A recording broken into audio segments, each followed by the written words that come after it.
Bonjour et bienvenue sur Mon Financier. Nous sommes le mardi 19 novembre pour le morning zapping du jour.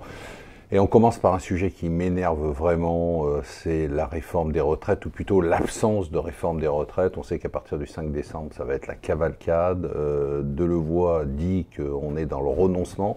Alors, je vais vous expliquer un peu, parce qu'il y a un terme qui m'énerve, on parle de la clause du grand-père. La clause du grand-père, ça consiste pour le gouvernement à dire, bon finalement, on va réserver la réforme des retraites aux jeunes, aux nouveaux entrants dans le monde du travail en 2025. C'est-à-dire des gens qui vont partir à la retraite en 2067.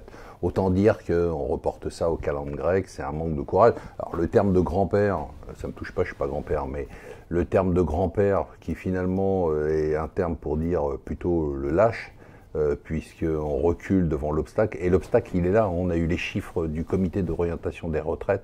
Ils sont vraiment, ils sont sans appel. C'est-à-dire qu'en 2025, les chiffres sont terribles. On aura entre 8 et 17 milliards d'euros de déficit par an.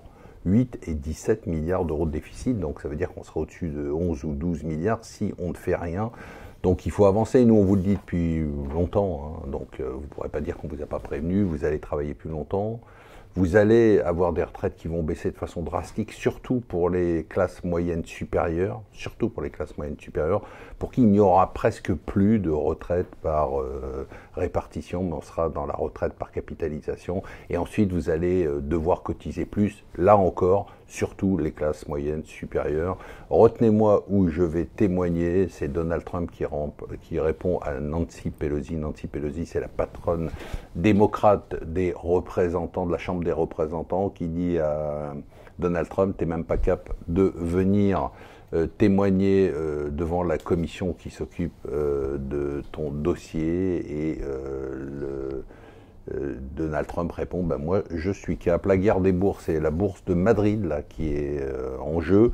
Euronext voulait la racheter, mais elle a été devancée par Sixt. Sixt, c'est la holding de la bourse suisse. Il va y avoir une belle bataille boursière. D'ailleurs, les cours se sont envolés. Ce n'est pas encore la panique, mais ça y ressemble. Ça va mal en Chine, la croissance, je ne parle pas de Hong Kong, je parle de la Chine, la croissance est en chute libre.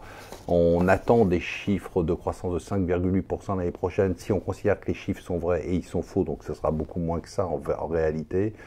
Le gouvernement hésite à faire de la relance parce que le pays est tellement endetté et les acteurs sont tellement endettés, les entreprises, les banques, les États, les régions, que finalement c'est la Banque centrale qui a été obligée d'intervenir avec la première baisse des taux depuis 4 ans. Voilà une nouvelle qui va faire plaisir à Anne Hidalgo qui déteste Airbnb. Airbnb a signé un partenariat de 9 ans pour 3 JO d'été, 2 JO d'hiver avec donc le comité Airbnb et le comité olympique pour tous les JO. Donc il va y avoir des deals sur l'hébergement, des deals sur les expériences. Vous savez, c'est l'animation maintenant qui existe sur Airbnb, plus des deals bien évidemment pour la promotion et la notoriété. Bien évidemment, dans ces JO, il y a le JO de Paris, donc Anne Hidalgo va être très contente.